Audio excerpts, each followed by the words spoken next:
Big up à toi, moi c'est Stéphane. Si c'est pour la première fois que je me découvre, alors je te souhaite la bienvenue sur ma chaîne Connaître la Russie. Si tu parles de tout ce qui concerne la Russie, que ce soit sur les processus d'immigration, sur les universités, sur les formations universitaires, sur la culture russe. Alors si toute cette thématique t'intéresse, n'oublie pas de t'abonner, de liker afin que le maximum de personnes soient informées. Aujourd'hui, nous allons parler de quoi? Nous allons parler des admissions universitaires en Russie. Certaines personnes pensent que avoir une admission universitaire en Russie est garanti. Je vous dis non. Les admissions universitaires en Russie ne sont pas garanties. Comme j'ai dit, en Russie, il y a beaucoup d'universités, il y a beaucoup de villes.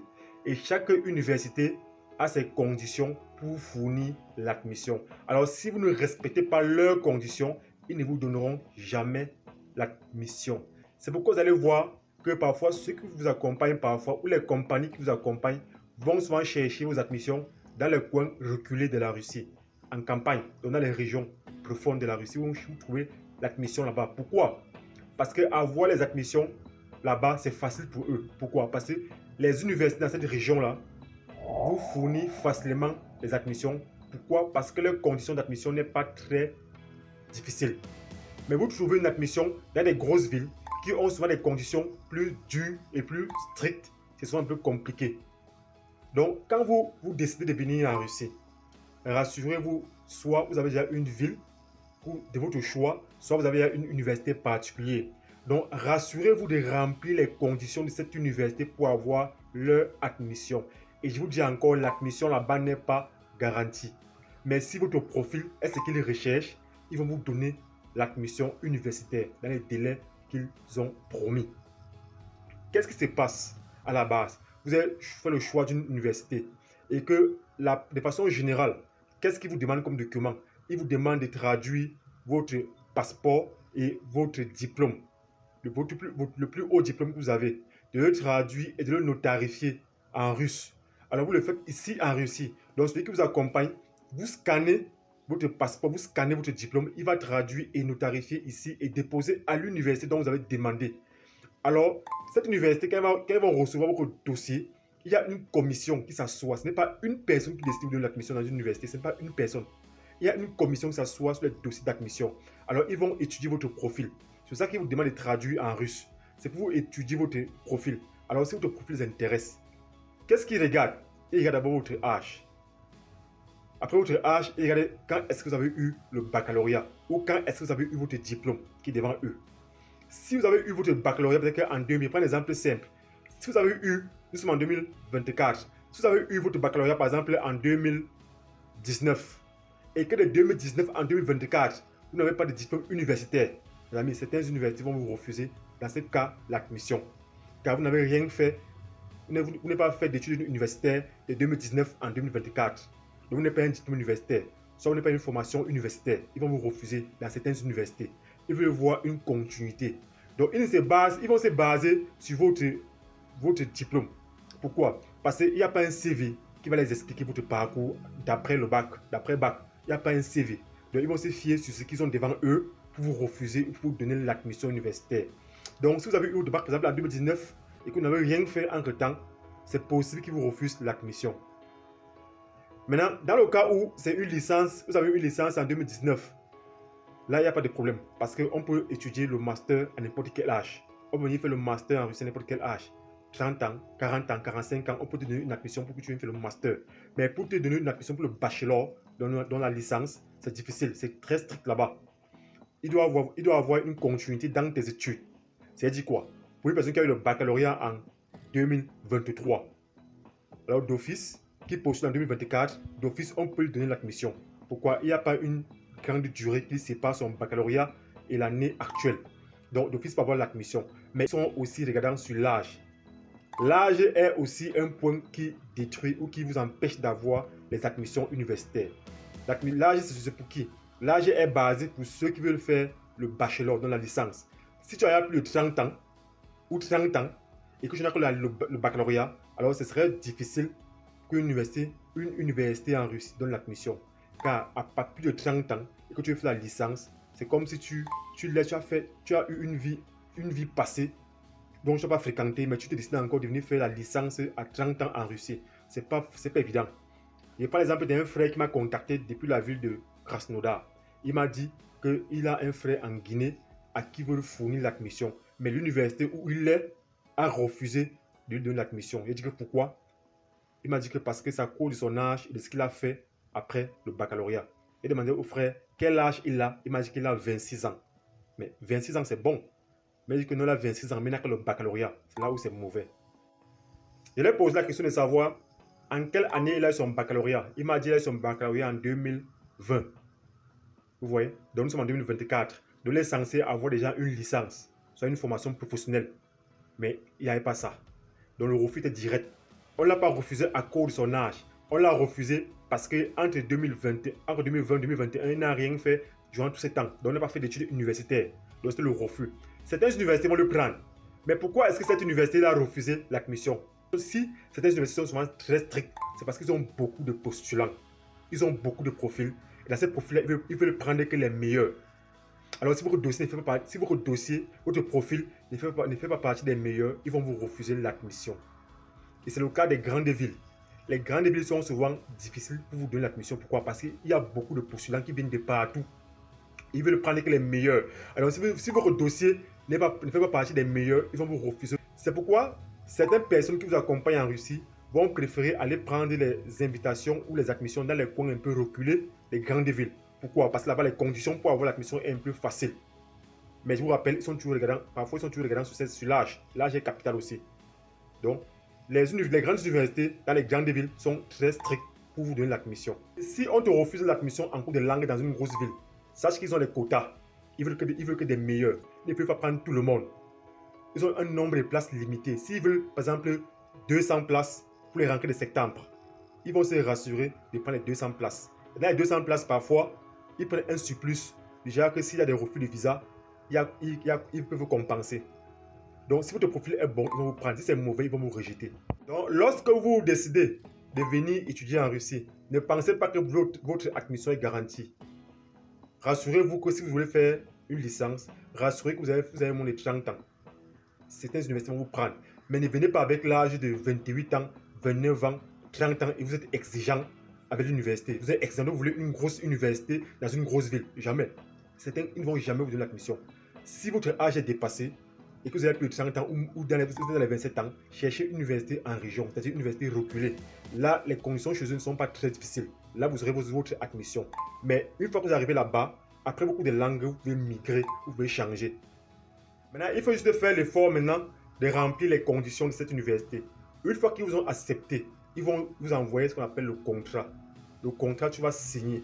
Ici, dans les conditions d'admission, c'est que tu vas verser la totalité de la scolarité. Alors, une fois que tu as signé le contrat, tu dois verser cette totalité de scolarité. Si tu ne verses pas la totalité de ta scolarité, tu n'auras jamais l'admission universitaire, l'invitation. L'admission universitaire est gratuite. L'argent que tu payes, c'est ta scolarité en cours de langue.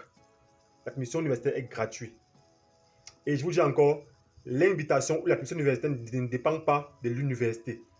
Une fois que l'université a accepté ton profil et que tu as fait le paiement, dès cet instant, ils vont prendre ton dossier, ils vont l'introduire à l'immigration de la ville où est basée l'université.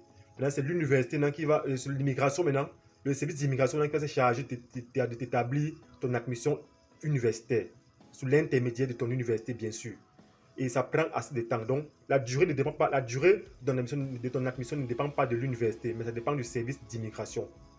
Parfois, le service d'immigration est souvent surchargé, car il n'y a pas que toi, il n'y a pas que ton université qui demande les admissions pour les étudiants étrangers.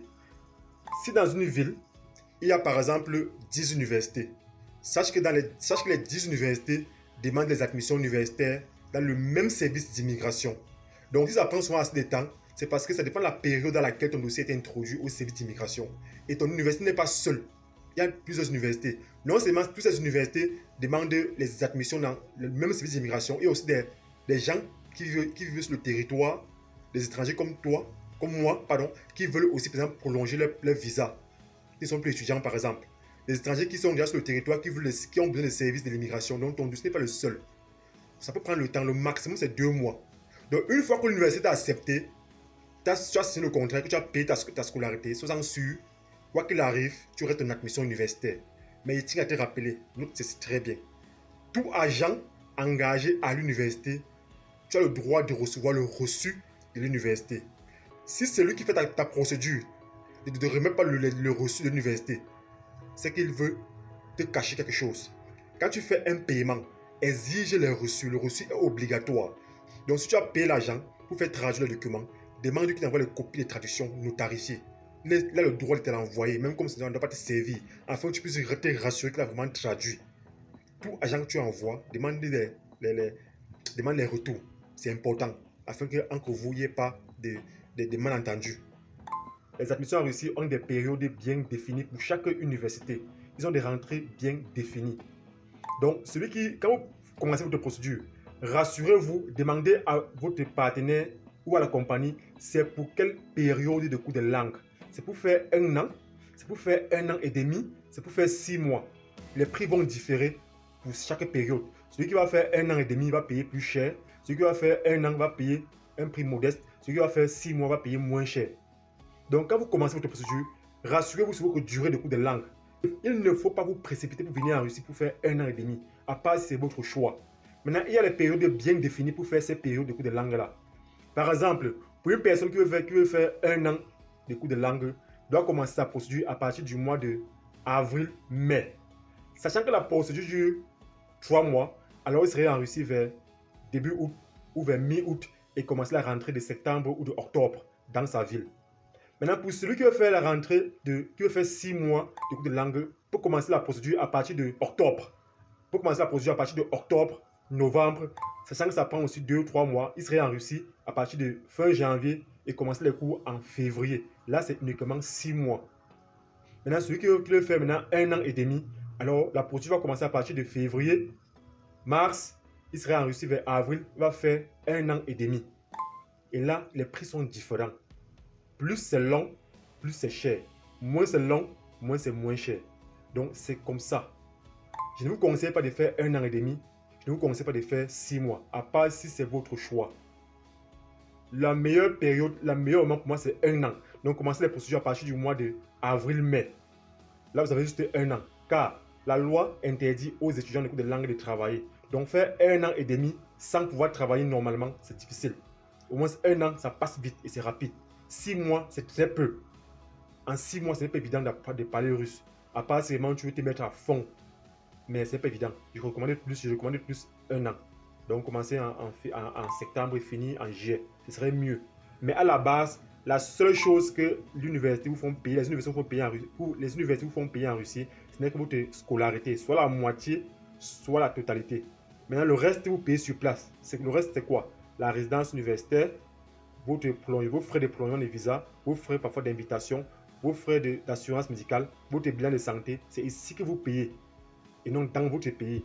Donc ces frais que vous dites qu'envoie l'argent, on paye ça, envoie l'argent qu'on paye ça, c'est faux. Et même pour traduire le document, on ne traduit pas le document après les 200 000. Non. J'ai fait une vidéo sur combien on peut coûter les prix de traduction de vos documents en Russie. Mais à la base, qu'est-ce qu'on traduit? On traduit seulement le passeport et le diplôme. Il n'y a pas plus. À part si l'université a demandé les examens de santé. Là, on aussi traduit les examens de santé. Là, tu vas me demander combien coûte alors la scolarité en Russie. La scolarité des cours de langue dépend de chaque ville, de chaque université. Mais nous sommes en 2024. La scolarité varie entre 600 000 et 900 000 les cours de langue selon les universités. Donc, celui qui suit votre procédure doit vous dire la vérité. Alors, sur le contrat, c'est mentionné sur le contrat, je pense bien, qu'en cas de refus de visa, l'université est censée te renvoyer ton argent. Ils vont couper un pourcentage, mais ils vont te renvoyer ton argent. Donc, l'argent que tu engages à l'université, il y a un remboursement. C'est pourquoi il dit, demandez les reçus lorsque vous faites des paiements de votre scolarité. Demandez les reçus, c'est pour votre sécurité. Afin que s'il y a un refus de visa, vous pouvez demander le remboursement. Donc, si tu es découragé ou si tu as eu des refus de visa dans d'autres pays et que tu hésites de venir en Russie, mon frère, la Russie n'est pas un pays qui est facile. Je ne te vends pas le rêve, je ne te vends pas l'Eldorado, mais c'est mieux par rapport à nos pays africains. Ici, il faut se battre, il faut bagarrer dur, il faut boxer dur pour s'en sortir. Mélanger école et travail, c'est difficile. Oui, c'est pour aussi de payer soi-même sa scolarité, mais c'est difficile de le faire. Mais quand tu sais d'où tu viens, tu te donnes les moyens d'atteindre tes objectifs. Rien n'est facile en Russie. Tout est difficile, mais c'est mieux. Ce n'est pas le paradis ici, mais c'est mieux par rapport à certains autres pays africains. Les conditions de vie sont mieux. La vie n'est pas si excellente que ça, mais c'est quand même mieux. Si tu as des valeurs, que tu as des objectifs, alors fais l'effort d'atteindre tes objectifs et ne laisse personne te dire que c'est impossible. Tout est possible. Venir en Russie est possible. Quel que soit l'âge que tu as, il y a des universités qui sont prêtes à t'accueillir. Il y a des universités qui sont prêtes à t'accepter. Mais il ne faut pas être trop exigeant. Si ton profil est bon, alors sois sûr tu peux avoir une bonne université. Mais si tu as un profil mauvais, tu auras une université dans un petit coin. Et là, il faut assumer. Donc mon frère, si tu as fait ta procédure en ce moment, alors sois vraiment fort, sois déterminé, sois vraiment engagé. Ne se décourage pas. Ça peut prendre le temps. Ou celui qui fait ta procédure, il ne maîtrise pas vraiment tous les rouages. Mais sois sûr, tout est possible et tu auras ton admission universitaire, tu auras ton visa. Fais l'effort de remplir les conditions de l'université. Fais l'effort de remplir les conditions pour avoir le visa dans ton pays et tout va se passer bien. La Russie est ouverte à toi. Alors nous sommes fiers de te recevoir en Russie. Big up à toi et courage pour ta procédure.